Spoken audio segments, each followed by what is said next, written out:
Baby, it'll get to you. Good evening. Today we will be discussing, actually it's night, iMessage and its alternatives and cons.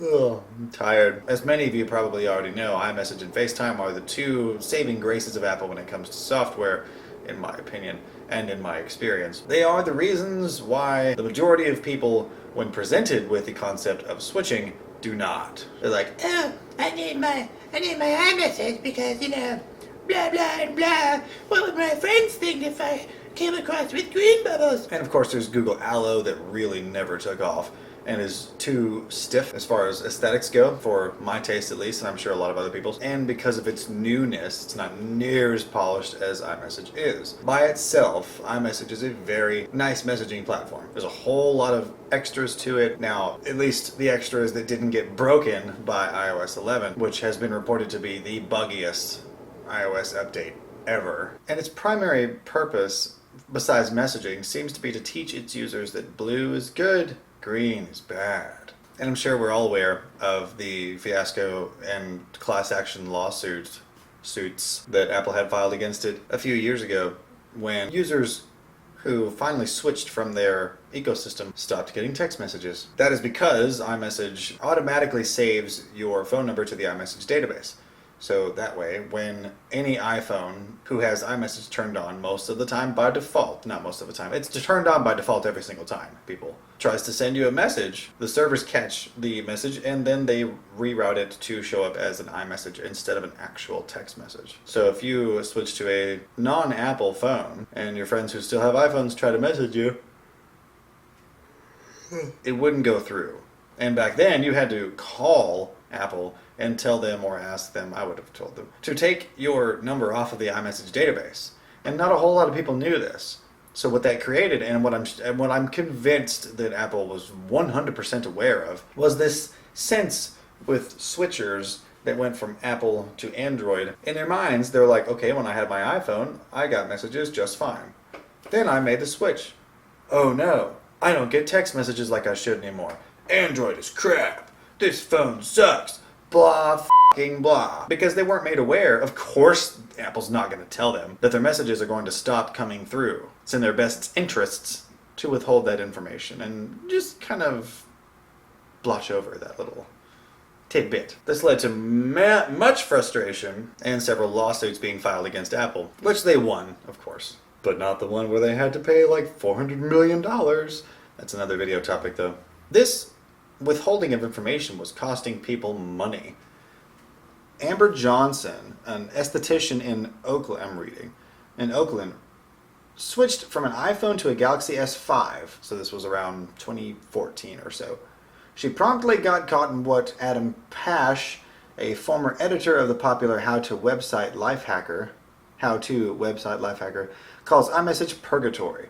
After switching phones, Miss Johnson started receiving emails from fuming customers who were asking why she wasn't answering their text and whether they had somehow offended her. She said she believed that the problem most likely cost her hundreds of dollars in client work.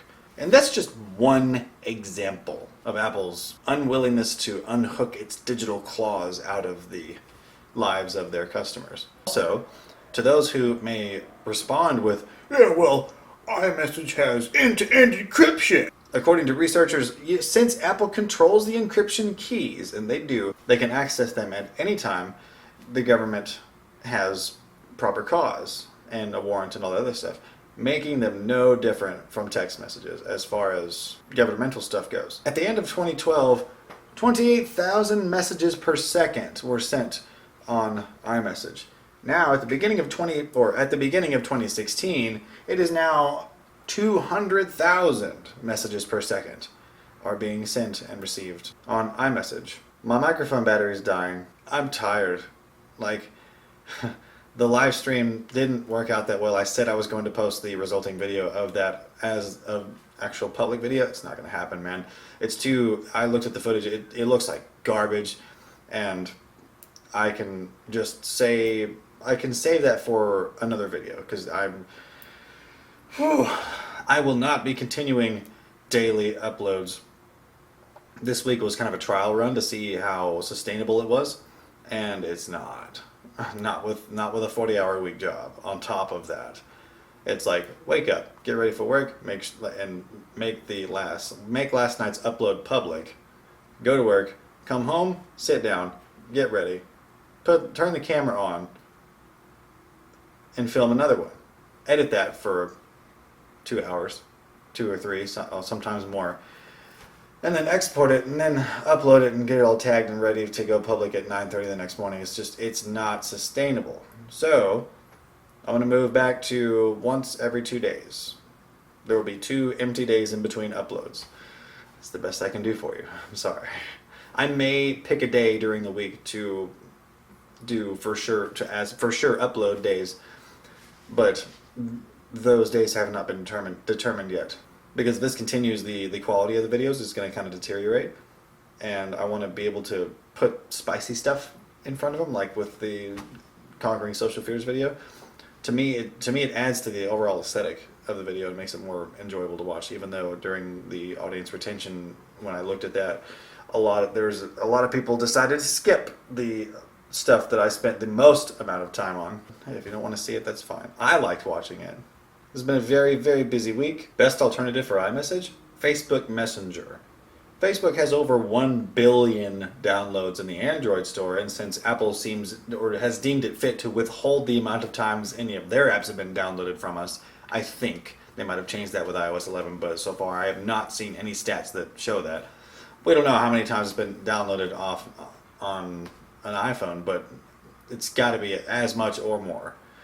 And with Facebook, if you want to send messages back and forth, you are forced to use Facebook Messenger. Facebook Messenger is a internet-based chatting platform that sends read receipts, shows when people are typing, allows for the use of multiple different kinds of media sharing, and also integrates with text messages. It looks just like iMessage. So next time I hear somebody say, "Oh, I want to keep my iMessage." Oh, no, I'm not about that green life.